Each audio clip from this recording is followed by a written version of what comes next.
Digital লাইভৰ এই বিশেষ সম্প্ৰচাৰৰ সৈতে মই জয়ন্ত মাধৱ গোস্বামী আৰু আমাৰ ডেপুটি এডিটৰ পাৰ্থজ্যোতি বৰা আহিছো আপোনালোকৰ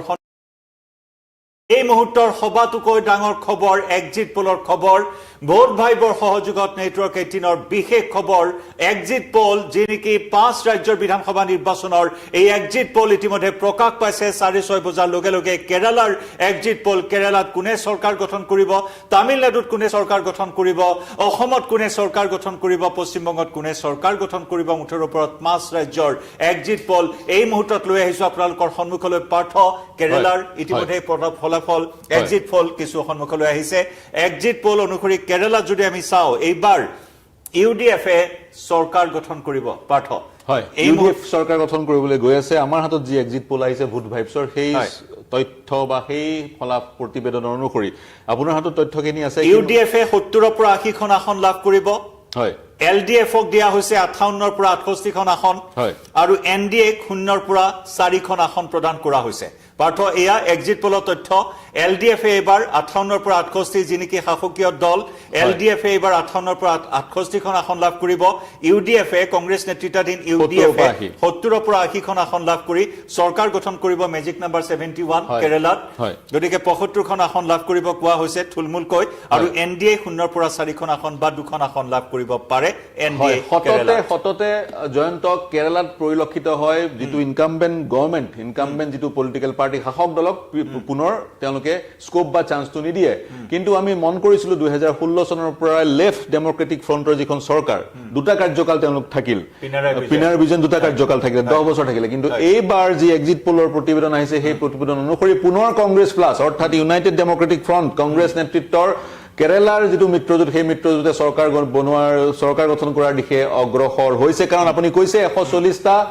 আসন 140 খন আসন আৰু 140 খন আসনৰ মেজিক নম্বৰ হৈছে 71 যদি হে এক্সিট পোল সত্য হয় কেৰালামৰ ক্ষেত্ৰত নতুন নাম কেৰালামৰ ক্ষেত্ৰত তেতিয়া কিন্তু কংগ্ৰেছ প্লাছৰ কাৰণে ভাল খবৰ মুখ্যমন্ত্ৰী কোন হ'ব মুখ্যমন্ত্ৰী শশী থাৰুৰ হ'ব নেকি এইটো এটা এই মুহূৰ্তৰ প্ৰাসংগিক প্ৰশ্ন নে আন কোনোবা হ'ব গতিকে শশী থাৰুৰৰ কেৰালাম কংগ্ৰেছৰ কাৰণে ভাল খবৰ এই মুহূৰ্তত অনুৰূপ ধৰণে সাগৈ অন্য ফলাফলবোৰ আপোনাৰ হাতলৈ আহিছে যদি কেৰালাৰ যদি আমি মেজিকৱাল যদি কেৰালাৰ ডিজিটেল প্লেটফৰ্মত দৰ্শকসকলৰ বাবে আগবঢ়াব বিচাৰিম কেৰালাৰ কথা অসম কেৰালাৰ এবাৰ চাইলো আমি অসমলৈ যাম কেৰালা এবাৰ চাইলো পুনৰ কেৰালালৈ যাওক কেৰালা হয় কেৰালা এবাৰ চাইলো অসমলৈ যাম 5 মিনিটৰ পিছতে এয়া চাওক 2021 চনত এলডিএফ লেফট ডেমোক্ৰেটিক ফ্ৰণ্টে প্ৰায় 199 সিটস পাইছিলে আৰু ভোটৰ পাৰ্চেন্টেজ চাওক প্ৰায় 43% ইউডিএফ কংগ্ৰেছ অৰ্থাৎ কংগ্ৰেছ প্লাস 41 মাত্ৰ 41 খন আসনত 41 খন আসনত সীমিত থাকিবলগীয়া হৈছিল আৰু ভোট শেয়াৰ আছিল তেওঁলোকৰ 38% গতিকে ডিফাৰেন্স অফ ভোট শেয়াৰ তেওঁলোকৰ মাজত আছিল 7% বেছি ভোট লেফট ডেমোক্ৰেটিক ফ্ৰণ্টে পাইছিলে বিজয়নৰ পাৰ্টিটোৱে পাইছিলে বিজেপিয়ে 12% 13% ভোটতে সীমিত থাকিবলগীয়া হৈছিল কিন্তু আসনৰ সংখ্যা শূন্য আছিল কিন্তু এইবাৰ কেৰালামত বিজেপিৰ কাৰণে সাগৈ এক পৰ্যায়লৈ ভাল খবৰ শূন্যৰ পৰা 4 খন আসন প্ৰদান কৰা হৈছে আৰু ভোট শেয়াৰৰ কথা আপুনি লৈ কৰিছে এক্সিট পোলে কৈছে 15.4% বিজেপিৰ ভোট শেয়াৰ আৰু ইউডিএফ কংগ্ৰেছ লেড ইউডিএফৰ বাবে 44.8% হয় যোৱাবাৰ 43 আছিল এলডিএফৰ কাৰণে ভোট শেয়াৰ আৰু তেনে ক্ষেত্ৰত আপুনি ক'ব পাৰে মই যদি পেনটো ব্যৱহাৰ কৰিলো তেনে ক্ষেত্ৰত ইউডিএফৰ স্থান ললে এলডিএফৰ স্থান ললে ইউডিএফে ৰিপ্লেস হৈ গল বুলি ক'ব পাৰি আৰু বিজেপিৰ কাৰণে ভাল খবৰ +3% ভোট শেয়াৰ বাঢ়িব যদিহে এক্সিট পোলক বিশ্বাস কৰা যায় কেতিয়াবা এক্সিট পোল ভুল প্ৰমাণিতও হয় এই কেভিয়েটটো আমি ৰাইজক দি থব বিচাৰিছো আৰু আদাৰ্ছে পাইছিলে 5.64% ভোট আৰু যি ধৰণে মই কৈছো কেৰালাত মন কৰিব পিনাৰী বিজয়নে বা একমাত্ৰ মুখ্যমন্ত্ৰী যি দুটা কাৰ্যকাল সম্পূৰ্ণৰূপে কমপ্লিট কৰিছে দুটা কাৰ্যকাল এন্টায়াৰলি কমপ্লিট কৰিছে ইতিহাস সৃষ্টি কৰিছে তেওঁলোকে চেঞ্জ কৰি থাকে প্ৰতিবাৰ তেওঁলোকে চেঞ্জ কৰে বিশেষকৈ কেৰালামৰ ৰাইজ সেই ধৰণৰে তেওঁলোকে ৰাজনৈতিক সজাগতা প্ৰদৰ্শন কৰে আৰু এইবাৰ পুনৰাবৃত্তি ঘটিলে যদি এক্সিট পোল সঁচা বুলি ভাবো আমি এক্সিট পোলৰ মতে যদি ৰিজাল্ট আহে কেৰালামত এলডিএফ লেফট ডেমোক্ৰেটিক ফ্ৰণ্টক আতৰাই কংগ্ৰেছে যদি পুনৰ চৰকাৰ গঠন কৰে সমগ্ৰ ভাৰতবৰ্ষত লেফটৰ কোনো চৰকাৰ নাথাকিব একমাত্ৰ কেৰালাত থকা বাওপন্থী বাও দলৰ চৰকাৰ উফৰি পৰিব আৰু পাৰ্থক্য কোৱাৰ দৰে ইউডিএফে চৰকাৰ গঠন কৰিব Congress led UDF united democratic ফ্ৰণ্টৰ চৰকাৰ হ'ব কেৰালাত পাৰ্থ 6:45 এই মুহূৰ্তত হৈছে অসমৰ ফলাফল এক্সিট পোলৰ তথ্য এই মুহূৰ্তত আমি জনাব বিচাৰিম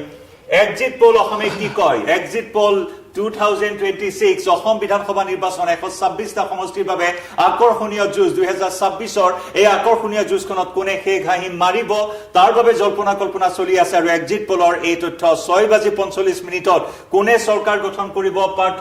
তাৰ যিখিনি তথ্য এই মুহূৰ্তত এক্সিট পোলে প্ৰকাশ কৰিছে এয়া তালিকা আমাৰ সন্মুখত এয়া তালিকা য'ত নেকি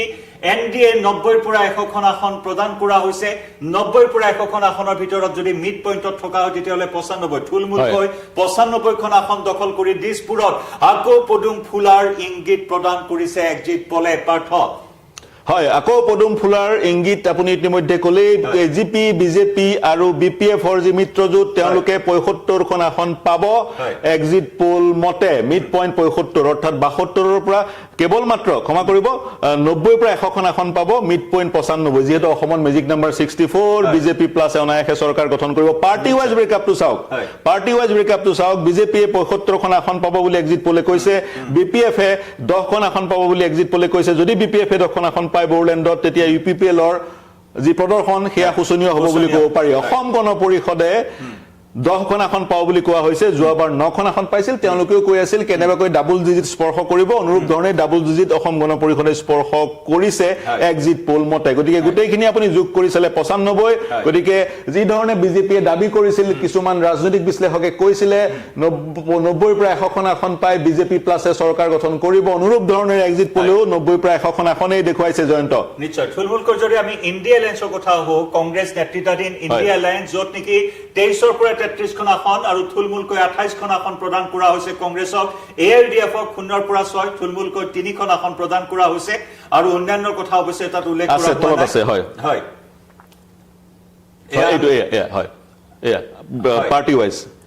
পাৰ্টি ৱাইজ যদি চোৱা হয় কংগ্ৰেছৰ 22ৰ পৰা 30খন আসন য'ত 26খন আসন দিয়া হৈছে ৰাইজৰ দল 1ৰ পৰা 3খন আসন য'ত 2খন আসন দিয়া হৈছে কিন্তু অসম জাতীয় পৰিষদ হয়তো এয়াৰ কংগ্ৰেছৰ অসম জাতীয় পৰিষদ এই কংগ্ৰেছৰ এই যেটো 28ৰ ফিগাৰটো তাত কমাই থাকিব পাৰে কিন্তু as a party as a single party কংগ্ৰেছে 26খন আসন পাব বুলি এক্সিট পোলে কৈছে যদিহে কংগ্ৰেছে 26খন আসন পায় যোৱাবাৰত কৈ কংগ্ৰেছৰ ফলাফল এবাৰ বেয়া হ'ব বুলি ক'ব পৰা যায় এক্সিট পোলৰ মতে যোৱাবাৰ 29খন পাইছিলে এবাৰ 3খন কম হ'ল কংগ্ৰেছৰ ৰাইজৰ দলে এখনৰ পৰা 3খন যদি যেটো ম্যাক্সিমাম ফিগাৰ 3খনো তেওঁলোকে পাইছে বুলি কোৱা হয় ৰাইজৰ দলৰ কাৰণে বৃহৎ সফলতা এখনৰ পৰা 3খন ডাঙৰ সফলতা পাৰ্টি ৱাইজ যদি আমি চাও দুইটা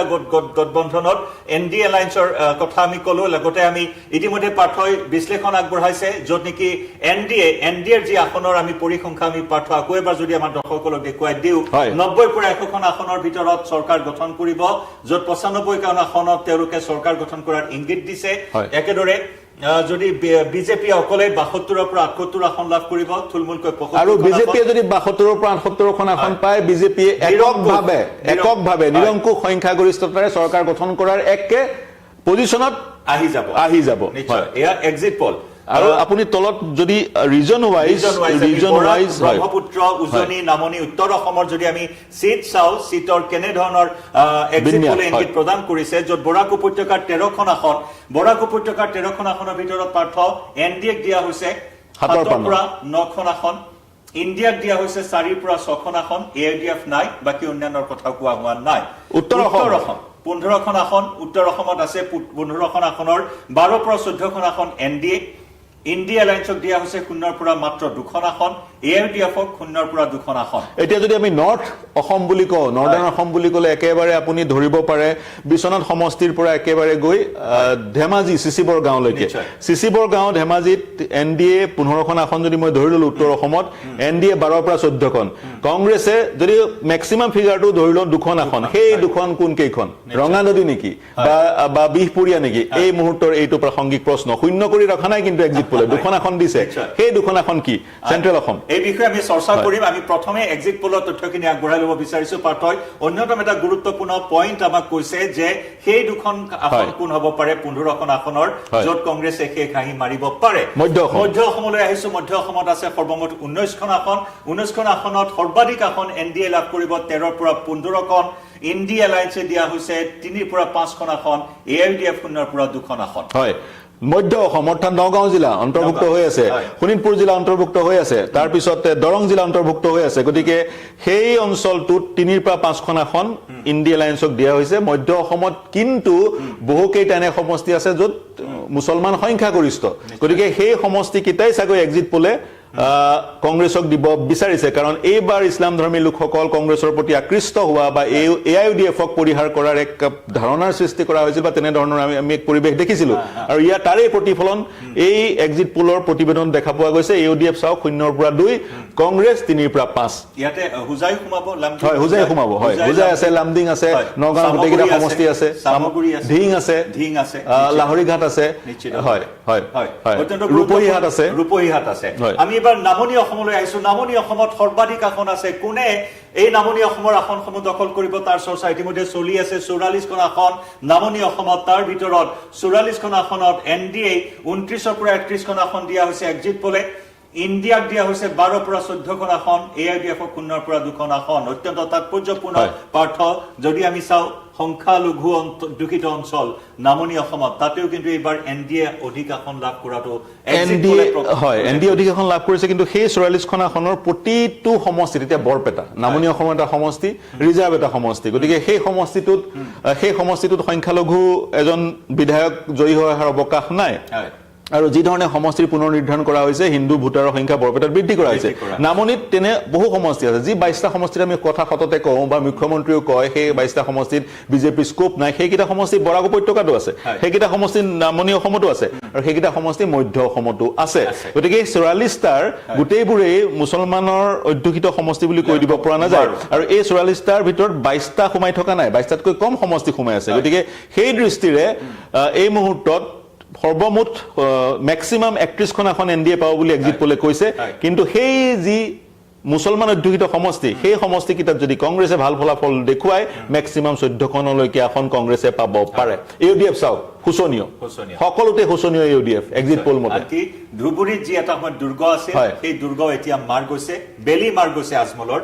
আৰু সেই ধুবুৰী গোটেইকেইটা সমষ্টি 44ত সোমাই আছে নিশ্চিত হয় আহিছো এবাৰ উজনি অসমলৈ উজনি অসমত আছে 35টাকৈ সিট 35খনকৈ আসন উজনি অসমৰ আসনসমূহ বিশেষভাৱে এইবাৰ চৰ্চিত হৈ আছে য'ত নেকি উজনি অসমত কংগ্ৰেছ এইবাৰ যথেষ্ট আত্মবিশ্বাসী অত্যুৎসাহী হৈ আছিল কি কয় এক্সিট পোলে 35খন আসনৰ উজনি অসমত এনডিএক দিয়া হৈছে 29ৰ পৰা 31খন আসন সৰ্বাধিক এনডিএ 29ৰ পৰা 31খন আসন লাভ কৰিব উজনি অসমৰ 35খন আসনৰ ভিতৰত ইণ্ডিয়াক দিয়া হৈছে 4ৰ পৰা 6খন আসন অত্যন্ত তাৎপৰ্যপূৰ্ণ এই তথ্য পাৰ্থ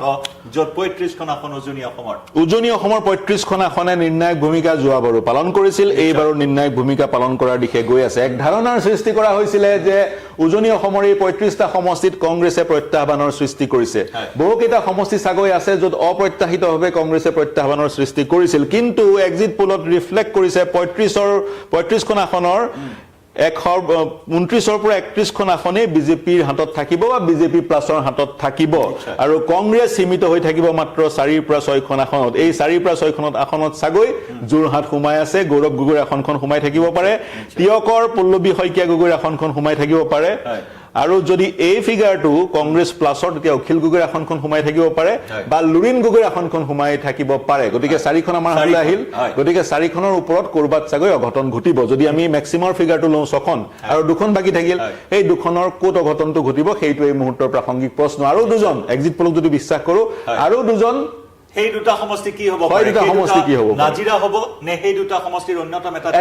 এটা ধৰিলো দেৱব্ৰত শইকীয়া জয়ী হৈ আহিল বুলি ধৰি ললো যদিও বা প্ৰত্যাহ্বান তেওঁৰ সন্মুখত আছিলে এটা এতিয়াও বাকি থাকিল অঘটন এটাত ঘটিব উজনিত অতি কমেও এটাত কিন্তু অঘটন ঘটিব উজনিত কংগ্ৰেছৰ কোনোবা জয়ী হ'ব বা কংগ্ৰেছ প্লাছৰ কোনোবা জয়ী হ'ব তৎসত্ত্বেও কিন্তু সাফিচিয়েন্ট নহ'ব তেওঁলোকৰ সেই হাঁহি মাৰিবলৈ ভোট শ্বেয়াৰ যদি চাই লোৱা যায় এক্সেক্টলি আমি ভোট শ্বেয়াৰ চাম এই মুহূৰ্তত পাৰ্থ এয়া ভোট শ্বেয়াৰ আমাৰ সন্মুখত হয় এইখিনি যদি আমি এইখিনি যদি চাই লওঁ ৰিজন ৱাইজ যদি আপুনি লোৱাৰ আছামৰ পৰা আৰম্ভ কৰে নিশ্চয় 71 লোৱাৰ আছাম এইটো Lower Assam, 43.6% India Alliance. হয় কংগ্ৰেছ নেতৃত্বাধীন ইণ্ডিয়া এলায়েন্সত য'ত নেকি 71 পইণ্ট এইটো হয় নামনি অসমত 43.6% ভোট শ্বেয়াৰ, আনহাতে বিজেপিৰ ভোট শ্বেয়াৰ হৈছে 44.5%. অৰ্থাৎ নামনি অসমত ভোট শ্বেয়াৰৰ বিজেপিৰ ভোট শ্বেয়াৰ বৃদ্ধি বিজেপিৰ কংগ্ৰেছতকৈ বেছি। নহয় কংগ্ৰেছৰ ভোট শ্বেয়াৰ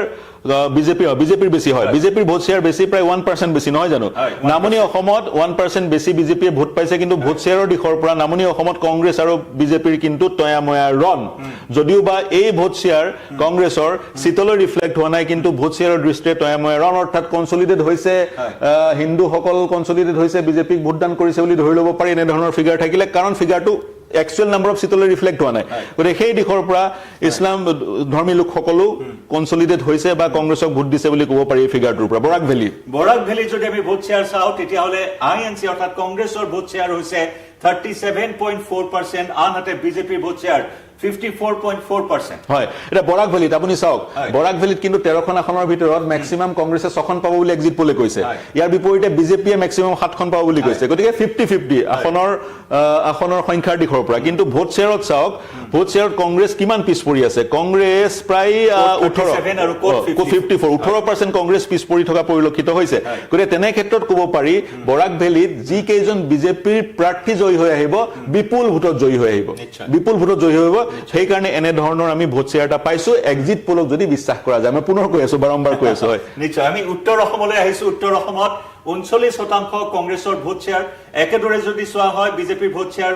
উত্তৰ অসমতো বেছি 47.5% হয় এটা চাওক উত্তৰ অসমত 39% কংগ্ৰেছৰ 47% বিজেপিৰ ডিফাৰেন্স প্ৰায় 8% কিন্তু অনুৰূপ ধৰণে নাম্বাৰ অফ সিটতো সেই ডিফাৰেন্সটো আমি ইতিমধ্যে পৰিলক্ষিত কৰিলো কিছু মুহূৰ্তৰ আগতে আমি চালো গতিকে আপাৰ আসাম অতি গুৰুত্বপূৰ্ণ উজনি অসম অত্যন্ত গুৰুত্বপূৰ্ণ য'ত কংগ্ৰেছৰ ভোট শ্বেয়াৰ 42.8%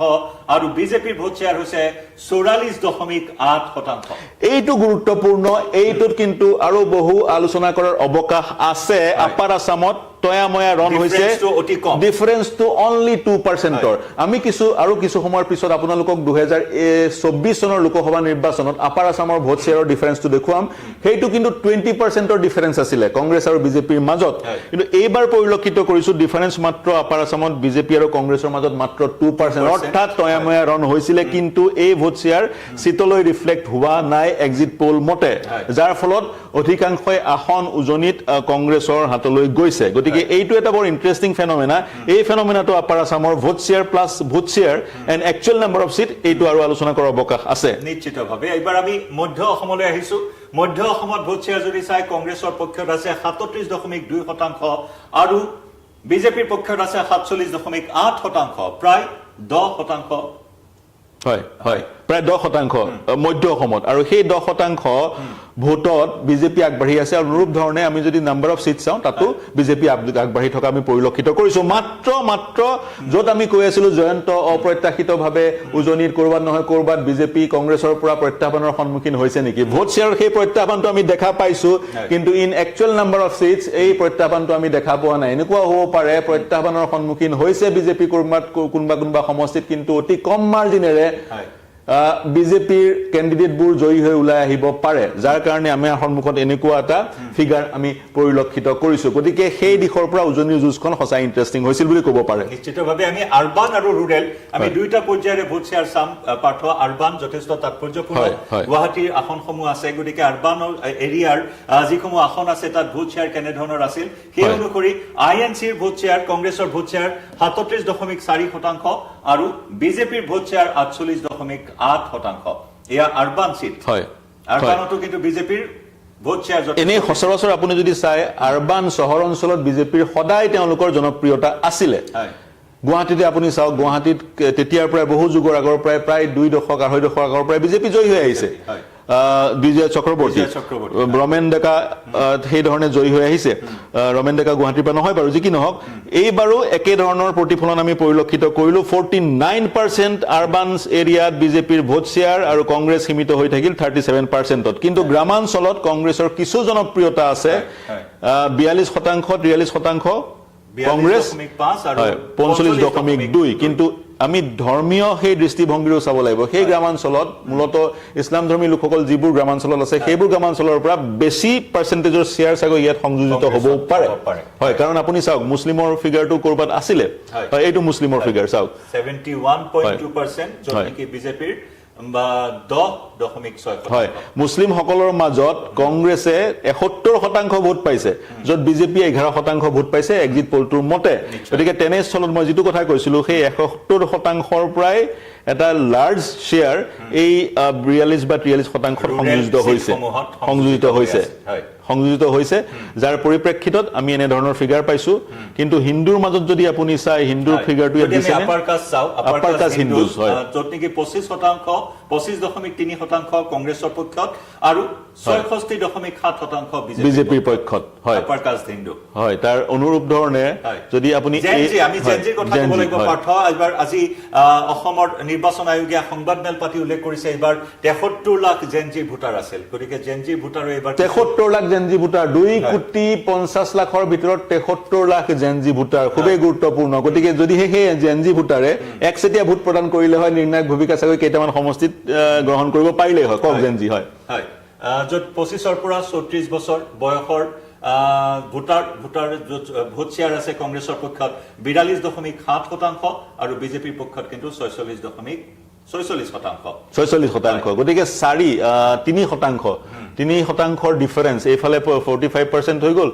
43% হৈ গ'ল 46% হৈ গ'ল গতিকে বিজেপি জেনজি ভোটাৰৰ মাজত 3% অধিক জনপ্ৰিয় কাৰণ 3% অধিক তেওঁলোকে ভোট পাইছে কিন্তু কংগ্ৰেছেও তুলনামূলকভাৱে আন সোশ্যাল গ্ৰুপবোৰত যিমান ভোট পাইছে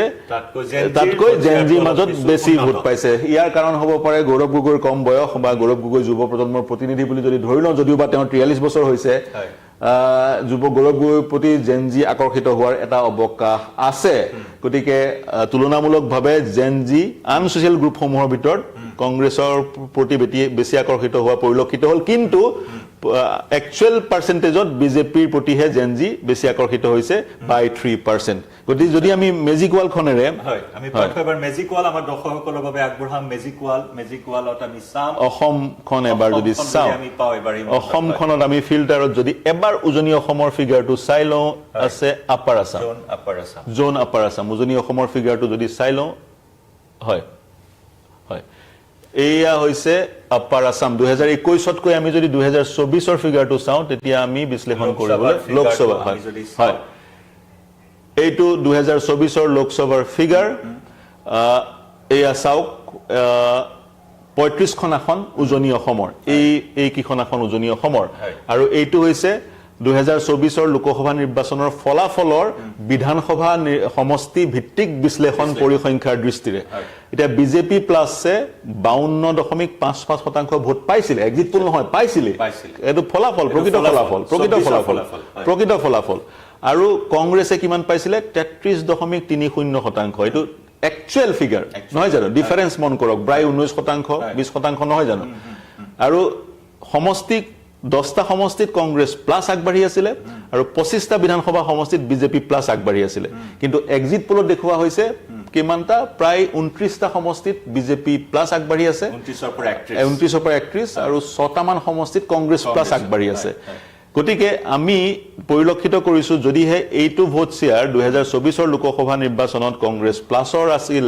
আৰু এতিয়া যদি ভোট শ্বেয়াৰ কংগ্ৰেছ প্লাসৰ 42% হৈছে গৈ according to the exit pole তেতিয়া কিন্তু কংগ্ৰেছৰ সাংঘাতিক এটা জনপ্ৰিয়তা আপাৰ আছামত বাঢ়িছে বুলি ক'ব পাৰি যদি এক্সিট পোলত আমি বিশ্বাস কৰো কিন্তু একচুৱেল নাম্বাৰ অফ সিটলৈ এইটো কিয় ৰিফ্লেক্ট হোৱা নাই বা এক্সিট পোলত কিয় ৰিফ্লেক্ট হোৱা দেখুৱা নাই সেইটো লক্ষণীয় হ'ব অতি লক্ষণীয় হ'ব হয় আৰু আমি যদি ফিল্টাৰত যদি আপুনি আৰু যদি চাই কাৰণ এক্সিট পোলত টি ট্ৰাইবৰ ইনফ্লুৱেন্সটো বৰ বিশেষকৈ দেখুৱা নাই আমি আপাৰ আছাম আঁতৰাই টি ট্ৰাইবৰ ইনফ্লুৱেন্স থকা সমষ্টিসমূহৰ বিষয়ে চাব বিচাৰিম যথেষ্ট এটা নিৰ্ণায়ক ভূমিকা পালন কৰিছে তেওঁলোকে জয় ভাৰত পাৰ্টি এন্ট্ৰিও এবাৰ ইলেকশ্যনত ডিসৰাপশন কৰিব বুলি কোৱা হৈছে এতিয়া উজনি অসমত আপুনি চালেই বিজেপি 20% আগবাঢ়ি আছিল নহয় জানো ইন একচুৱেল ফিগাৰ এতিয়া আপুনি চাওক টি ট্ৰাইবৰ অধ্যুষিত অঞ্চল সমষ্টিসমূহত কি ফলাফল হৈছিল টি ট্ৰাইবৰ অধ্যুষিত আকৌ বহুকেইটা উজনি অসমৰ সমষ্টি সোমাই আছে উজনি অসমৰ সমষ্টি সোমাই আছে ইয়াত খালি অতিৰিক্তভাৱে সংযোজিত হ'ল মধ্য অসম নামনি অসম উত্তৰ অসম নামনি অসম আৰু মধ্য অসম ইয়াত চাব আপুনি কংগ্ৰেছে বিজেপিতকৈ বেছি ভোট পাইছিলে প্ৰায় 50% ভোট চাহ শ্ৰমিক অধ্যুষিত সমষ্টিসমূহত কংগ্ৰেছ প্লাছে পাইছিলে আৰু বিজেপি প্লাছে কিমান পাইছিলে 45% ভোট সো ডিফাৰেন্স 46.63% 47% গতিকে ডিফাৰেন্সটো 3% ৰ ডিফাৰেন্স 2.5 to 3% ৰ ডিফাৰেন্স কিন্তু একচুৱেল নাম্বাৰ অফ সিটত ৰিফ্লেকশনটো চাওক বিজেপি প্লাছে 22খন আসন পালে কংগ্ৰেছ প্লাছ 15খন আসনত সীমিত হৈ থাকিলে কিন্তু ভোট শেয়াৰ বেছি আছিল গতিকে টি ট্ৰাইব অধ্যুষিত আসনসমূহত কংগ্ৰেছে যদি অধিক আসনো লাভ কৰে তাত আচৰিত হ'বলগীয়া একো নাই আচৰিত হ'বলগীয়া ভোট শ্বেয়াৰৰ পাৰ্চেন্টেজটো হৈছে উজনি অসমৰ আমি এক্সিট পোলত যিটো পাৰ্চেন্টেজ পৰিলক্ষিত কৰিছো কাৰণ এক ধৰণৰ 16-17% গ্ৰোথ এক্সিট পোলত পৰিলক্ষিত প্ৰদৰ্শন কৰা হৈছে কিন্তু একচুৱেল নাম্বাৰ অফ সিটত সেই গ্ৰোথটো ৰিফ্লেক্ট হোৱা নাই য'ত উজনি অসমক আমি সদায় নিৰ্ণায়ক ভূমিকা পালন কৰা সমষ্টিকেইটা থকা বুলি কওঁ গতিকে সেই ধৰণৰ ভোট শ্বেয়াৰৰ পৰিসংখ্যা এটাই নিতান্তই বহুকেইটা প্ৰশ্নৰ উত্থাপন কৰিছে যিকেইটা প্ৰশ্নৰ উত্তৰ জয়ন্ত আমি 4 মে তাৰিখে পাম নিশ্চিতভাৱে এতিয়া আপুনি যেটো উজনি অসমৰ কথা কৈছে যে এটা অঘটন এটা আসন এটা সিটক এটা অঘটন হ'ব পাৰে য'ত 4 পৰা 6খন আসন দিয়া হৈছে উজনি অসম কিন্তু আত্মবিশ্বাস আৰু অত্যুৎসাহ কিন্তু এবাৰ কংগ্ৰেছ মিত্ৰজোঁট যথেষ্ট বেছি উজনি অসমক লৈ কংগ্ৰেছৰ আত্মবিশ্বাস যথেষ্ট বেছি পৰিলক্ষিত কৰিছো উজনি অসমত কিন্তু এক্সিট পোলে কংগ্ৰেছ প্লাছক 6খন আসন দিছে আমাৰ হিচাপত যদি for the sake of argument যদি আমি আলোচনাৰ জাস্ট উদ্দেশ্যৰে সিট কেইটা আমি আপোনালোকৰ সন্মুখত ক'ব বিচাৰো বা আপোনালোকেও যদি সেই এখন কিটা বা অতিৰিক্ত কোন কেইটা অসমত কংগ্ৰেছ প্লাছ উজনিত জয়ী হ'ব সেই কেইটা আপোনালোকে আমাক জনাব বিচাৰি ইউটিউব চেনেল আৰু ফেসবুক পেজত নিশ্চয় কমেন্ট সেকশনত মন্তব্য কৰি জনাব বিচাৰিব আমাৰ দৃষ্টিত জয়ন্ত যোৰহাট ধৰিলো তাৰ পিছত শিৱসাগৰ ধৰিলো দুটা হ'ল তাৰ পিছত তিয়ক ধৰিলো তিনটা হ'ল তাৰ পিছত কোনটো ধৰিব পাৰি তিয়ক ধৰিলো তিনটা হ'ল খুৱাং ধৰিলো চাৰিটা হ'ল নাজিৰাবাৰ ধৰিলছো 5টা হ'ল এটা বাকি থাকিলে গতিকে সেই অতিৰিক্ত সেই এটা সিট কোনটো হ'ব মাহমৰা হ'ব নেকি বা দুৰ্গা ভবিজৰ ডুমডুমা হ'ব নেকি বা মাকুম হ'ব নেকি নে তিনসুকিয়া হ'ব নেকি কোনটো হ'ব বা দুলিয়াজান হ'ব নেকি সেইটো প্ৰশ্ন ৰাইজৰ মাজলৈ এৰিলো আৰু ইয়াৰ উত্তৰ একেবাৰে একচুৱেল এনসাৰটো আমি 3 মে তাৰিখে পাম নিশ্চয় আৰু এটা গুৰুত্বপূৰ্ণ প্ৰসংগ আপুনি উল্লেখ কৰিছিল উত্তৰ অসমৰ আসন কেইখনৰ ক্ষেত্ৰত বিশেষকৈ উত্তৰ অসমৰ আসন কেইখনত হয় ওপৰত আছে আমি যদি চাওঁ হয় এইটো আমি অন্য এটা পেজত পাম হয় উত্তৰ অসম এইটো হয় উত্তৰ অসমৰ এই 15খন আসন হয় 15খন আসনৰ এনডিএ 12 পৰা 14খন আসন লাভ কৰিছে পুনৰ উত্তৰ অসমলৈ দিয়া হৈছে হয় হয় আৰু বাকি আপোনাৰ উত্তৰ অসম হয় উত্তৰ অসম ইণ্ডিয়াক দিয়া হৈছে উত্তৰ মাত্ৰ দুখন এখন ম্যাক্সিমাম দুখন এখন শূন্যৰ পৰা এখনো নাথাকিব ৰঙানদী হ'ব পাৰে নেকি বা বিহপুৰীয়া হ'ব পাৰে নেকি এই দুটা হৈছে গুৰুত্বপূৰ্ণ সমষ্টি ৰঙানদী হ'ব পাৰে নেকি বিহপুৰীয়া হ'ব পাৰে নেকি চিচিবৰ গাঁও হ'ব পাৰে নেকি সেই তিনিটা সমষ্টিৰ বাদে কিন্তু অন্য সমষ্টি হাউতকৈ মনলৈ আহা নাই চিচিবৰ গাঁৱত ৰাইজৰ দলৰ প্ৰাৰ্থীগৰাকীয়ে ভাল ফলাফল প্ৰদৰ্শন কৰিছে বুলি বিভিন্নজনে কৈছে তাৰ ভিত্তিত আমি চিচিবৰ গাঁৱৰ নামটো ইয়াত উল্লেখ কৰিছো বা মেনশন কৰিছো কিন্তু চাওক আপুনি উত্তৰ অসমৰ কথা ক'লে 15খন আসন 12 পৰা 14খন এনডিএ 0 পৰা 2খন ইণ্ডি এলায়েন্স অৰ্থাৎ কংগ্ৰেছ আমি যদি আমাৰ মেজিক ৱালত উত্তৰ অসমৰ যোৱাবাৰৰ ফলাফল 2024ৰ ফলাফল এবাৰ চাই লওঁ উত্তৰ অসম এই আছে উত্তৰ অসম প্লে টিপিলে উত্তৰ অসমৰ হয় আহিছে উত্তৰ অসম নহয় ট্ৰাইবেল ইনফ্লুয়েন্স দুটা হয় মই ফিল্ড পাইছো এইবাৰ উত্তৰ অসম 15খন আসন 15খনৰ কিমানখন দিছে ম্যাক্সিমাম 14খনেই দি দিয়া হ'ল হয় বিজেপি প্লাছক আৰু কংগ্ৰেছক 0.0 পৰা 2 এতিয়া বিজেপি প্লাছে একচুৱেলি 2004ত 2024ৰ লোকসভা নিৰ্বাচনত 13খন আসন পাইছিল 13খন আসনত আগবাঢ়ি আছিল পাইছিল মানে আগবাঢ়ি আছিল উত্তৰ অসমৰ 15খনৰ 13খনত আগবাঢ়ি আছিল 13টা সমষ্টিত আগবাঢ়ি আছিল পুনৰ ক্ষমা কৰিব 13টা বিধানসভা সমষ্টিত আগবাঢ়ি আছিল 2024ৰ লোকসভা নিৰ্বাচনত বিজেপি প্লাছ উত্তৰ অসমৰ 13টা বিধানসভা সমষ্টিত আগবাঢ়ি আছিল আৰু ভোট শ্বেয়াৰ চাওক 52.53 প্ৰায় 53%। কংগ্ৰেছ প্লাছ দুটা বিধানসভা সমষ্টিত আগবাঢ়ি আছিল আৰু vote share 43%। Difference of vote share কিমান 10%। 10% ভোট শ্বেয়াৰ ডিফাৰেন্স হয় 10% ভোট শ্বেয়াৰৰ ডিফাৰেন্স আৰু এইবাৰো এক্সিট পোলে যিটো ফিগাৰ দেখুৱাইছে খুব বেছি তাৰতম্য আমি পৰিলক্ষিত কৰা নাই এইটোৱে ফিগাৰ দেখুৱাইছে এতিয়া কংগ্ৰেছ প্লাছৰ দুখন আসন কোন দুখন আসন এই মুহূৰ্তত ফাউটকৈ কৈ দিব পৰা অৱস্থাত আমি নাই কিন্তু একচুয়ালি এইটোৱেই প্ৰতিফলিত হৈছে এক্সিট পোলতে কিন্তু এইবাৰ কংগ্ৰেছ প্লাছৰ সেই দুখন আসন কোন দুখন হ'ব সেই যদিহে দুখন ম্যাক্সিমাম কংগ্ৰেছ জয়ী হয় সেই দুখন আসন কোন দুখন হ'ব সেইটোৱে লক্ষণীয় চিচি বৰগাঁও নে বিহপুৰীয়া নে ৰঙানদী সেইটো আমি 4 মে তাৰিখে গম পাম নিশ্চয় পাৰ্থ আমি আৰু কিছু ফিগাৰ যদি আমি চাব পাৰো আৰু কিছু ফেক্টৰ ইয়াত আছে বৰাক ভেলি সেন্ট্ৰেল আসাম আছে আপাৰ আসাম ইতিমধ্যে চালুৱে আমি যদি আমি এবাৰ সেন্ট্ৰেল আসাম চাই লওঁ সেন্ট্ৰেল আসামৰ পৰিসংখ্যা যেহেতু আমাৰ মাজত আছে এক্সিট পোলৰ সেন্ট্ৰেল আসামৰ 19খন আসন বিজেপি প্লাছ চাওক বিজেপি প্লাছে 14খন আসন পাইছিলে 45% ভোট শ্বেয়াৰ কংগ্ৰেছ প্লাছে 5খন আসন পাইছিলে 46% ভোট শ্বেয়াৰ ডিফাৰেন্স প্ৰায় 0.8%ৰ কংগ্ৰেছে বেছি ভোট পাইছিলে কিন্তু আসনৰ সংখ্যা কম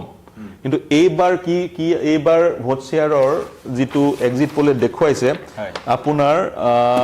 সেন্ট্ৰেল আসামত এইবাৰ কিন্তু কংগ্ৰেছ প্লাছৰ ভোট শ্বেয়াৰ 37.2% দেখুৱাইছে আৰু বিজেপিৰ প্লাই এইবাৰ এক্সিট পোলত এনডিএক দিয়া হৈছে 47 আৰু এওঁলোকক দিয়া হৈছে 30 কিমান 37.2 এক্সিট পোল মতে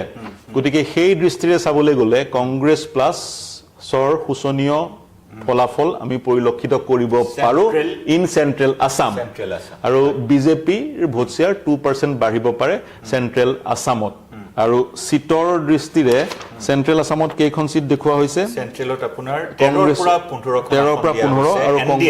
আৰু কংগ্ৰেছক দিয়া হৈছে 3 পৰা 5 কিন্তু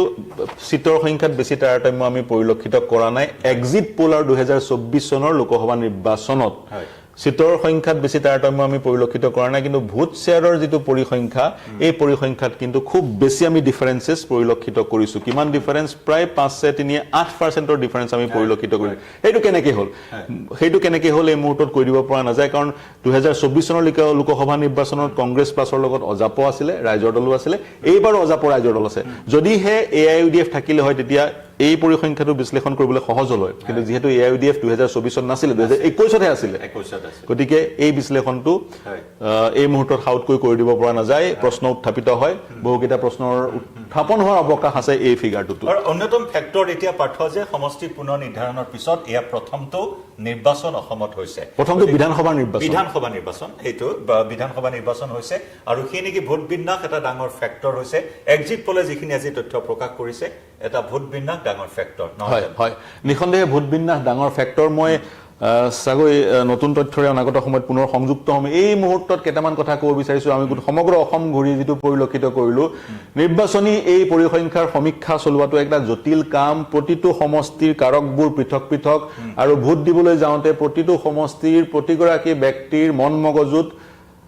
পৃথক কাৰকে ক্ৰিয়া কৰে আৰু সেই কাৰকবোৰে ক্ৰিয়া কৰাৰ পিছত অৱশেষত সেই ব্যক্তিগৰাকীয়ে ইভিএমত নিজৰ ভোটটো প্ৰদান কৰে তৎসত্ত্বেও কিন্তু কংগ্ৰেছৰো কিছুমান সলিড ভোট বেছ আছে আৰু বিজেপিৰো প্ৰতিটো সমষ্টিত সলিড ভোট বেছ আছে সেইবোৰক আঁতৰাই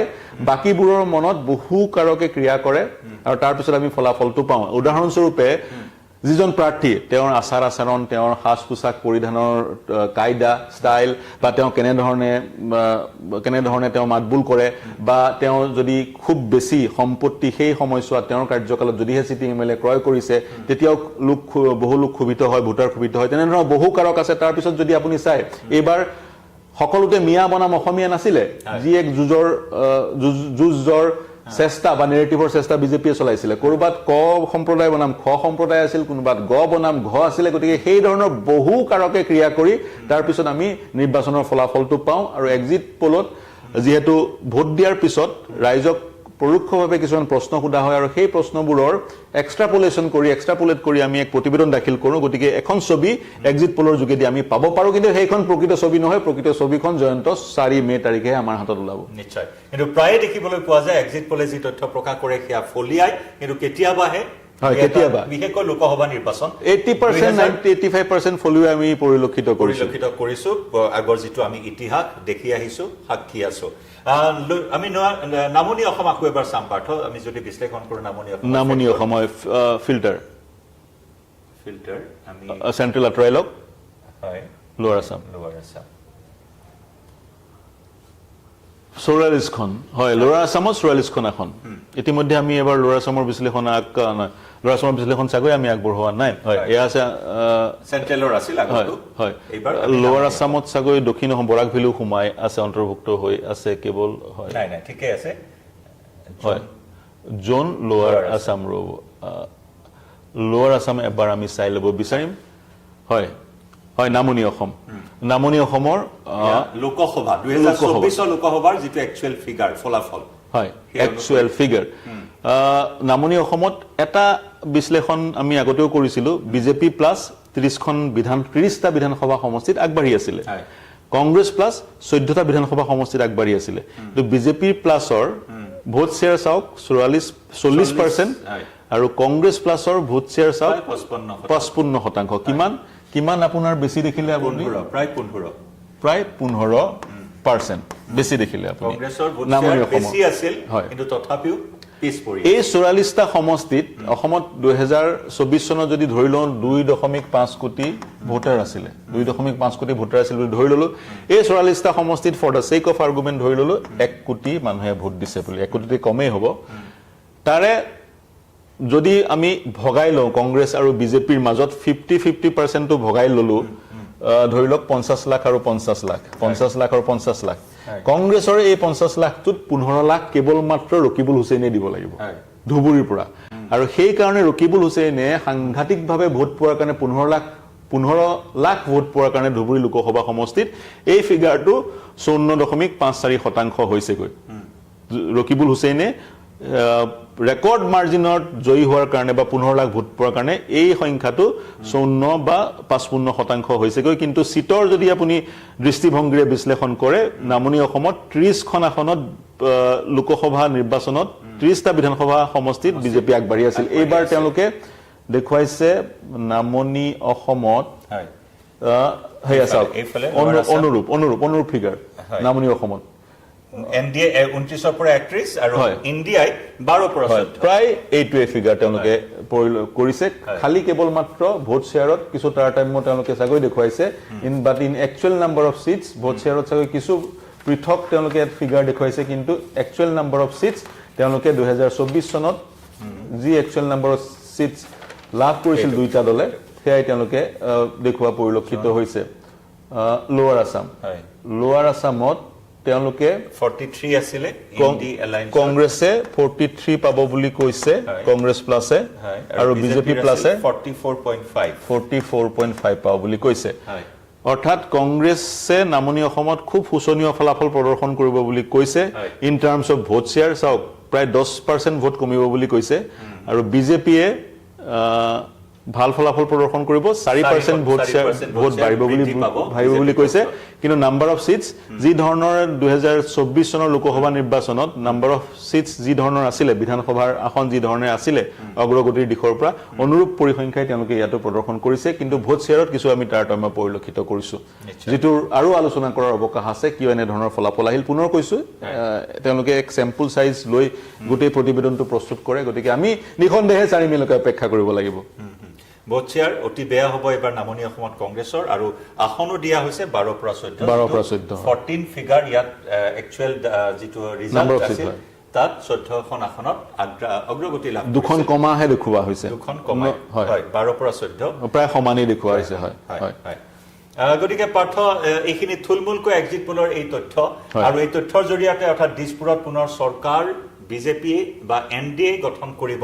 এই কথা ইতিমধ্যে প্ৰকাশ পাইছে এই ইংগিত এই আভাস আমাৰ সন্মুখলৈ আহিল পাৰ্থই কোৱাৰ দৰে আমি 4 মে পৰ্যন্ত অপেক্ষা কৰিবই লাগিব প্ৰকৃত ফলাফললৈ এক্সিট পোল যত 80 পৰা 85 বা 90% ফলিয়াই বিগত নিৰ্বাচনসমূহত সেই সাক্ষী আমি হৈছো গতিকে তেনেস্থলত পাৰ্থ 5 ৰাজ্য বিধানসভা নিৰ্বাচন কেৰালাৰ কথা আমি কলোৱে অসমৰ কথা কলো তামিলনাডুৰ আহিল নেকি তামিলনাডুৰ ফিগাৰটো মই দেখা নাই ফিগাৰ এই মুহূৰ্তত মই আগবঢ়াব পাৰিম আমাৰ দৰ্শকসকলৰ জ্ঞাতাৰ্থে এই মুহূৰ্তত তামিলনাডুৰ কিছু ফিগাৰ জনাব বিচাৰিছো হয়। তামিলনাডুত 234খন আসন আছে 234খন আসনত যদি চাই পাৰ্থ ডিএমকে প্লাছক দিয়া হৈছে 103ৰ পৰা 113খন আসন 103ৰ পৰা 113খন আসন হয় ডিএমকে প্লাছক 103ৰ পৰা 113খন আসন দিয়া হৈছে হয় এআইএ ডিএমকে প্লাছ য'ত দিয়া হৈছে 114ৰ পৰা 124খন আসন এআইডিএমকে দিয়া হৈছে 114ৰ পৰা 124খন আসন 124খন আসন হয়। গতিকে মেজিক নম্বৰ যিহেতু 118 অৰ্থাৎ বিজেপি দল যিটো তামিলনাডুৰ আঞ্চলিক দলৰ সৈতে এলায়েন্সত আছে সেই দলটোৱে চৰকাৰ গঠন কৰিব বুলি কোৱা হৈছে এআইএডিএমকে জয়াললিতাৰ সেই দলটো হয় আমি যদি তামিলনাডুৰ যদি কিছু পৰিসংখ্যা আমি দেখুৱাওঁ তামিলনাডুৰ মেপ অৰ্থাৎ আমি যদি সামাৰাইজ কৰোঁ জয়ন্ত এয়া হৈছে 21ৰ বিধানসভা নিৰ্বাচনৰ 21ৰ বিধানসভা নিৰ্বাচনৰ ফলাফল এইটোক আমি ৰেফাৰেন্স হিচাপে ল'ব পাৰোঁ কাৰণ তামিলনাডুত সমষ্টি পুনৰ নিৰ্ধাৰণ হোৱা নাছিলে এইটোক ল'ব পাৰোঁ যোৱাবাৰৰ বিধানসভা নিৰ্বাচনত ডিএমকে পাইছিলে 159খন আসন এইবাৰ কিমান কোৱা হৈছে এইবাৰ দিয়া হৈছে ডিএমকে 103ৰ পৰা 113খন আসন 103ৰ পৰা 113খন আসন গতিকে তেওঁলোকৰ যথেষ্ট শোচনীয় অৰ্থাৎ চৰকাৰ উফৰি পৰিব এইবাৰ সেই ইংগিত দিয়া হৈছে আৰু য'ত পাৰ্থ এআইএডিএমকে দিয়া হৈছে 114ৰ পৰা 124খন আসন 114ৰ পৰা 124খন আসন 75খন আসন আছিলে 40% ভোট শ্বেয়াৰে 5% নে 6% ভোট ডিএমকে প্লাছতকৈ কম আছিলে 114ৰ পৰা 124 তৎসত্ত্বেও কিন্তু 118 মেজিক নাম্বাৰ যদি সৰ্বনিম্ন মিনিমাম ফিগাৰটো 114 মিনিমাম ফিগাৰে কিন্তু তেওঁলোকে মেজিক নাম্বাৰ স্পৰ্শ নকৰে য'ত অসমত আমি পৰিলক্ষিত কৰিছো বিজেপি প্লাছে কিন্তু তাত টিভিকে অন্য এটা দল টিভিকে দিয়া হৈছে 4ৰ পৰা 10খন আসন টিভিকে হৈছে সেই ফেমাছ ফিল্ম এক্টৰ গৰাকীৰ হিৰো গৰাকীৰ দলটো বিজয় মই নামটো মনলৈ অহা নাই তেওঁৰ দলটোৱে কিমান 4ৰ পৰা 10খন আসন 4ৰ পৰা 10খন আসন গতিকে টিভিকে যদি সমৰ্থন আগবঢ়ায় জয়াললিতাৰ দলটোক এআইডিএমকে নাজানো কি কৰে বেক্সিট পোল মতে এইখিনি পৰিসংখ্যা আমাৰ হাতত যদি টিভিকে এআইডিএমকে সমৰ্থন আগবঢ়ায় তেনে ক্ষেত্ৰত কিন্তু এআইডিএমকে পুনৰ চৰকাৰ গঠন কৰাৰ দিশে অগ্ৰসৰ হ'ব পাৰে এআইডিএমকে পূৰ্বতো চৰকাৰ গঠন কৰিছে গতিকে বিজেপিৰ কাৰণে এইটো আন এটা ভাল খবৰ কংগ্ৰেছৰ কাৰণে ভাল খবৰ কেৰালাৰ পাইছে দক্ষিণৰ কোনো এখন ৰাজ্যত পুনৰ বিজেপিয়ে খুপনি পুতিবলৈ সক্ষম বিগত সময়তো এআইডিএমকে চৰকাৰ আছিলে হয় কিন্তু বিজেপি যিহেতু শক্তিশালী নহয় তামিলনাডুত বিজেপি যিটো দলৰ সৈতে এলায়েন্স কৰিছে বিজেপিয়ে সেই দলটোৱে চৰকাৰ গঠন কৰাৰ দিশে এক্সিট পোল মতে অগ্ৰসৰ হৈছে কৰ্ণাটক যেতিয়া বিজেপিৰ হাতৰ পৰা গ'ল তেতিয়া কিন্তু দাক্ষিণাত্যত বিজেপিৰ কোনো নাছিলে কৰ্ণাটক যোৱাৰ পিছত কোনো তেনেকুৱা স্থিতি অৱস্থিতি বিজেপিৰ নাছিলে যদিহে এই পৰিসংখ্যা প্ৰকৃত পৰিসংখ্যালৈ ৰূপান্তৰ হয় তামিলনাডুত বিজেপিৰ ফুটপ্ৰিন্ট আমি পৰিলক্ষিত কৰিম কংগ্ৰেছৰ কাৰণে ভাল খবৰ কেৰালা দক্ষিণৰ পৰা আৰু বিজেপিৰ কাৰণে ভাল খবৰ তামিলনাডু নিশ্চয় হয় গতিকে ইয়াত থুলমূলকৈ প্ৰিয় দৰ্শক আৰু পশ্চিমবংগৰ কিছু সময় লাগিব পশ্চিমবংগৰ এক্সিট পোল সন্মুখলৈ আহিবলৈ সেয়াও আমি আপোনালোকৰ সন্মুখলৈ লৈ আহিম আৰু বিস্তৃত বিশ্লেষণ আমাৰ ডেপুটি এডিটৰ পাৰ্থজ্যোতি বৰাই আপোনালোকৰ সন্মুখত আগবঢ়ালে দাঙি ধৰিলে গতিকে 4 মেলৈ আমি অপেক্ষা কৰিবই লাগিব গোটেইখিনি ফেক্টৰ পাৰ্থই আমাক জনাইছে নামনি অসমত কি হ'ব উজনি অসমত কি হ'ব উত্তৰ অসমত কি হ'ব কোনকেইখন আসনত কোনে সেই ঘাঁহি মাৰিব তাৰ চৰ্চা আমি প্ৰতিদিনে আগবঢ়াই আহিছো আৰু আজি এক্সিট পোল সকলোৱে অপেক্ষা কৰি থকা এক্সিট পোল গতিকে কিমান দূৰ ফলিয়াই সেয়া 4 মেত জানিব পৰা হ'ব পাৰ্থ